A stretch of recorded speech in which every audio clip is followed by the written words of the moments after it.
stayed at my sister's house, and in her kitchen she has these two large, airtight, beautiful glass jars, and in each of them contained biscuits.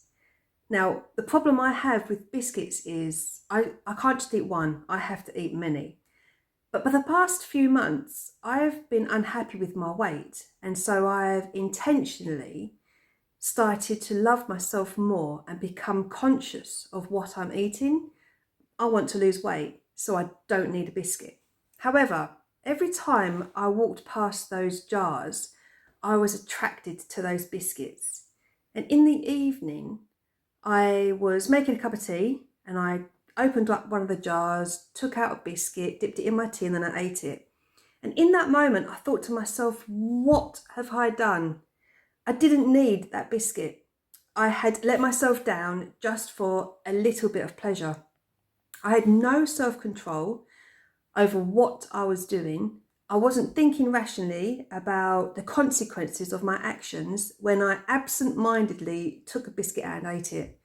Now, some of you might be thinking, that's not that bad really, is it? But for me, it tells me that I was unconsciously priming myself all day to eat a biscuit because deep down I was struggling with the urge to resist eating one, and the unpleasant feeling that I was experiencing I wanted to alleviate. So in my weakness I caved in.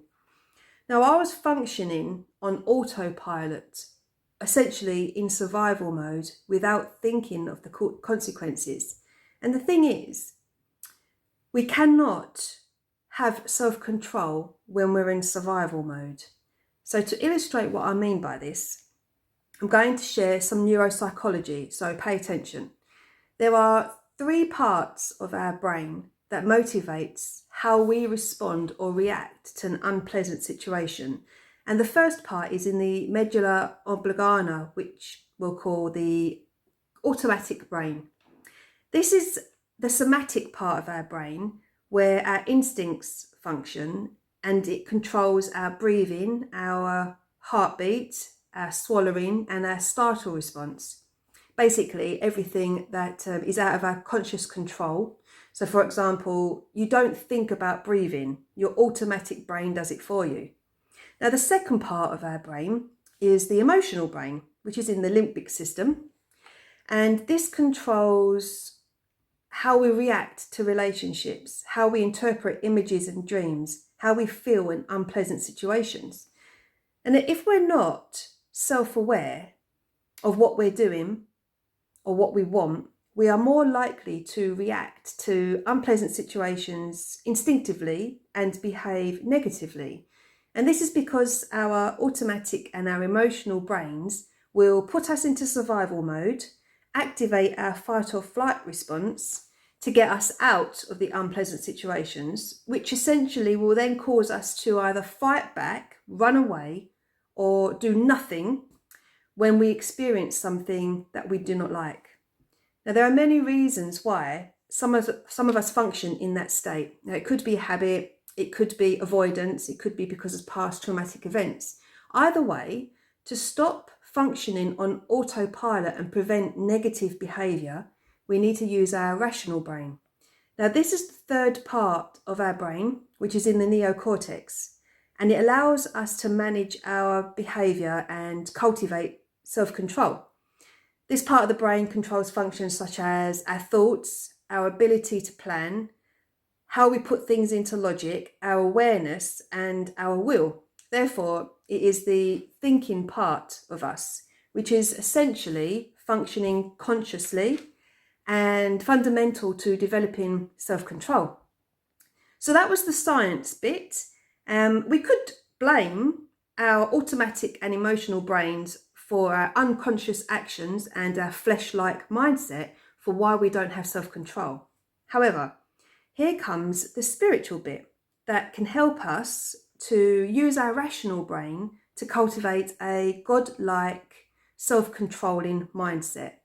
Now, the Bible talks a lot about becoming more self-aware, to be self-reflective and conscious of our actions. So, for instance, in 1 Thessalonians 5-7, it says, So then, let us be not like others who are asleep, but let us be awake and sober.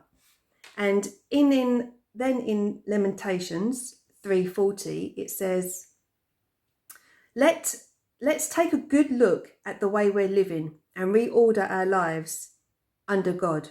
Now, how do we do this? We can ask God, as it says in Psalms 139, 23 to 24. Search me, O God, and know my heart. Test me and know my anxious thoughts. Point out anything in me that offends you and lead me along the path of everlasting life. Now, I believe that God made it intentional for love to be the first fruit of the Spirit and self-control to be the last, for this reason.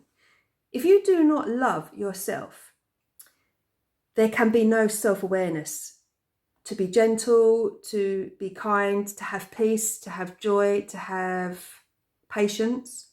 And without self-awareness, or all of those virtues, then there cannot be self-control. In fact, it reads in 2 Peter 1, 5 to 7, for this very reason, make every effort to add to your faith goodness, and to goodness knowledge, and to knowledge self-control, and to self-control perseverance, and to perseverance godliness, and to godliness mutual affection, and to mutual affection love. Now, I'm not afraid to explore what's hidden within me. I love myself enough to become self-aware because God first loved me. That is not being egotistical or selfish. It is knowledge, and knowledge is power, which leads to self-control. To back this up with scripture, it says in 2 Timothy 1 to 7, for God gave us a spirit not of fear, but of power and love and self-control. So my question for you is, in what ways might you prevent yourself from being more self-aware of your own actions?